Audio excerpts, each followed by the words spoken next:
सर्व डॉक्टर बाबासाहेब आंबेडकर आणि या विचारधारेमध्ये येणारे सर्व महापुरुष छत्रपती शिवाजी महाराज, महात्मा ज्योतिबा फुले, सावित्रीबाई फुले, शिवाजी महाराज, अहिल्याबाई होळकर आणि सर्वच महापुरुषांच्या विचारांना अभिवादन करतो. आज राजर्षी शाहू महाराजांची जयंती आणि ज्या राजर्षी शाहू महाराजांनी पहिल्यांदा आपल्या राज्यामध्ये त्यांच्या स्टेटमध्ये 50% आरक्षण हे मागासवर्गीयासाठी दिलं, त्यांच्या जयंतीच्या निमित्ताने आज आपली बैठक होते आहे. त्यामुळे या बैठकीचं एक वेगळं औचित्य आहे. त्यानंतर आज आपल्या एका कार्यकर्त्याचा वाढदिवस आहे. आपल्या अंकुश सावते जे विद्यार्थी संघटनेचे आपले अध्यक्ष आहेत रिपब्लिकन सेनेचे, त्यांना पहिल्यांदा शुभेच्छा, एक हार द्यायचे. त्यांचा आपण आज वाढदिवस साजरा करू.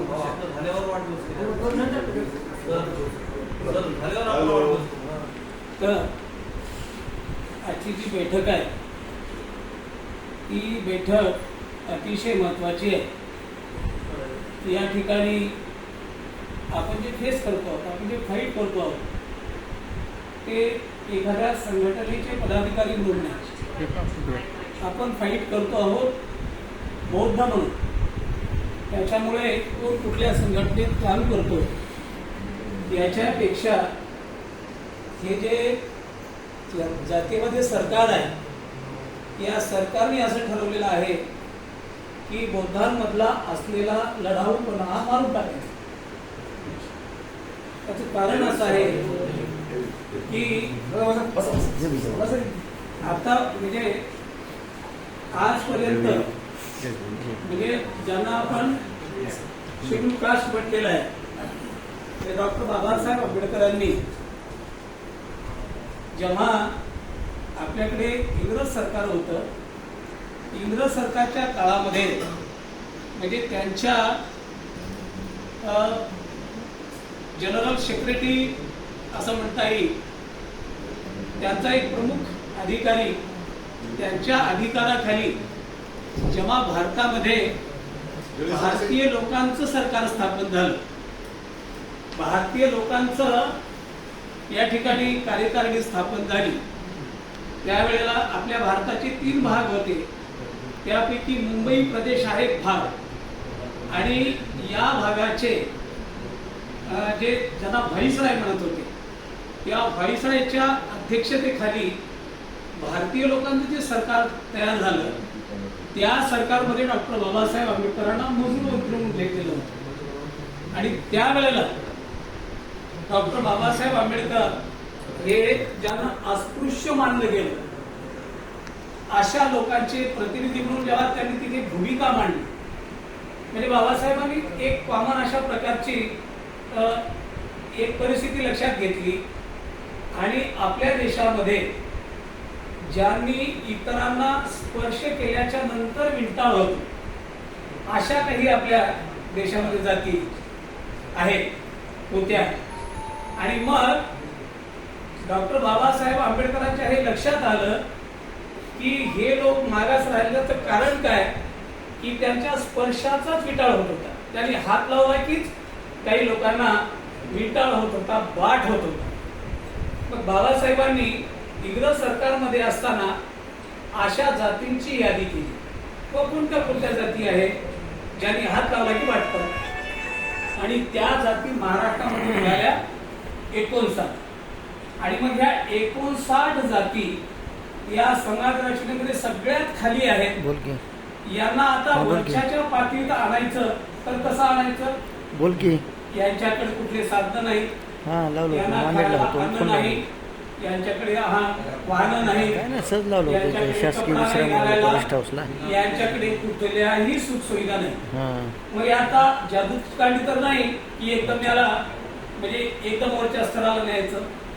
म्हणून बाबासाहेबांनी काय केलं की इंग्रज इथे असतानाच एक काळजी घेतली आणि त्यांना सांगितलं की या देशाची परिस्थिती जर तुम्ही बदलू शकले नाही तर तुम्ही निघून गेल्याच्या नंतर कुणीच बदलू शकणार. आणि म्हणून त्यावेळेला त्यांनी ह्या 59 जातीची यादी केल्याच्या नंतर इंग्रज सरकारला सांगितलं की ह्यांना वर आणायचं असेल तर यांच्यासाठी इतरांच्या परिस्थितीमध्ये जे आहे त्याच्यापेक्षा वेगळ्या यांना सवलती द्याव्या लागतात. आणि मग असे जे प्रमुख गट आहेत त्यामध्ये आदिवासींचा एक गट आणि अनुसूचित जातीचा एक गट. आणि मग काय करायचं तर मग जेव्हा बाबासाहेबांना घटना लिहिण्याची संधी मिळाली त्यावेळेला बाबासाहेबांनी हे जसंच्या तसं घटनेमध्ये टाकलं आणि घटनेचे कलम 46 याच्यामध्ये असं म्हटलं की जे मागासवर्गीयांचे जे गट आहेत त्या गटांना पुढे आणण्यासाठी सरकार विशेष काहीतरी तरतूद करेल हे सरकारचं कर्तव्य आहे, त्यांनी ते केलं पाहिजे. आणि त्याच्यानुसार मग एक समान परिस्थिती काय, समान परिस्थिती एक हे हिंदू धर्माचा भाग नाही. पहिल्यांदा हा जो गट आहे हा हिंदू धर्माचा भाग नाही. कारण त्यावेळेला काँग्रेस काय म्हणत होती की आम्ही हिंदूंचं प्रतिनिधित्व करतो आणि भारतातले सगळेच लोक हिंदू आहेत आणि आपण हिंदूच होतो. तेव्हा काही स्वातंत्र्य म्हणजे आपण म्हणजे धर्मांतर केलेलंच नव्हतं. म्हणजे एक हा हिंदू धर्माचा भाग असते तर यांच्या स्पर्शाने विंटा इतर हिंदूंनी मानला नसता. तसं असतं तर एक मुसलमान दुसऱ्याच्या स्पर्शाने असं नाही करत. म्हणून एक अट त्याच्यामध्ये हे गट हिंदू धर्माचा भाग नाही. दुसरी गोष्ट यांच्या स्पर्शाने विंटाळत होते, यांनी नुसता हात लावला तरी दुसरे लोक पाडतात. आणि मग यांची इतकी वाईट अवस्था असेल तर यांना वर कसं काढायचं तर वर काढण्यासाठी मग त्यांनी आरक्षणाची तरतूद केली. आरक्षण हे बौद्धांना दिलेलं नाही किंवा एकट्या चांभारांना दिलेलं नाही. या ज्या 59 जाती आहेत त्या 59 जातीला ते दिलेलं आहे. आणि तेही कसं दिलेलं आहे की 100 जागा जर समजा तुम्हाला कर्मचारी भरायचे असतील तर त्याच्यामध्ये 13 जागा हे या 59 जातीमधून दिल्या पाहिजे. आणि मग सगळ्यांना राम मोकळं सोडलं. त्याच्यामध्ये आता जे आपल्यावर आरोप केले जातात, बौद्धावर जे आरोप केले जातात किंवा त्यांच्या तोंडून मधून घेतलं जातं की तुम्ही बोंबला महाराणी आमचं आरक्षण खाल्लं, महाराणी आमचं आरक्षण खाल्लं, महाराणी आमचं आरक्षण खाल्लं, हे जे म्हणायला लावायला लागले खरं म्हणजे यांनाही माहित याच्या डोक्यात भूत भरलेलं आहे. त्यावेळेला काय झालं की बाबासाहेबांनी शिकार संघटित हा संदेश दिला आणि बौद्धांनी तो अंतःकरणामध्ये करून ठेवला. आणि बाबासाहेबांनी सांगितलं मोक्याच्या जागा काबीज करा, यांनी फटाफट मोक्याच्या जागा काबीज केल्या.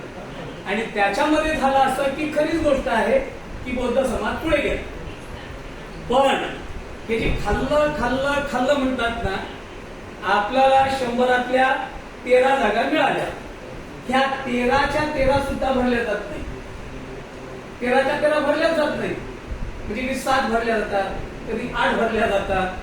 म्हणजे 13च्या 13 जागा भरल्याच नाही तर तुमच्या जागा खाल्ल्या कोणी? तुमच्या. त्याच्यानंतर ते खाजगीकरण आहे. त्या आता तुमच्या जागा खरं म्हणजे खाल्ल्याच नाही. काय होतं की एखादी रिझर्व जागा असेल तर ती जागा काही काळासाठी रिझर्व ठेवली जाते आणि त्या लायकीचा माणूस भेटला नाही म्हणून ती जागा ओपन केली जाते.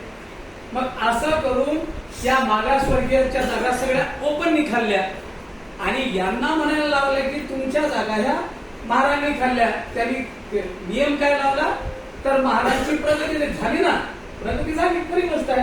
का झाली तर त्यांनी बाबासाहेबांचा संदेश मांडला, ते शिकले. जेव्हा जागा निघाली त्या जागेला असलेलं जे काही हे असेल, क्वालिफिकेशन असेल, जी काही पात्रता असेल ती बौद्धांकडे होती म्हणून ती लागली. आता मातंगांनी काय केलं, मानाने काय केलं की ती पात्रताच ग्रहण केली नाही. आता तुम्ही समजा एखाद्या जागेसाठी BA लागत असेल, हा मॅट्रिक पास झालेला असेल, असं होईल का? ठीक आहे, केवळ टू रिझर्वेशन कॅटेगरी आहेत म्हणून तू मॅट्रिक असला तरी आम्ही तुम्हाला ती जागा देतो असं होणारच नाही ना.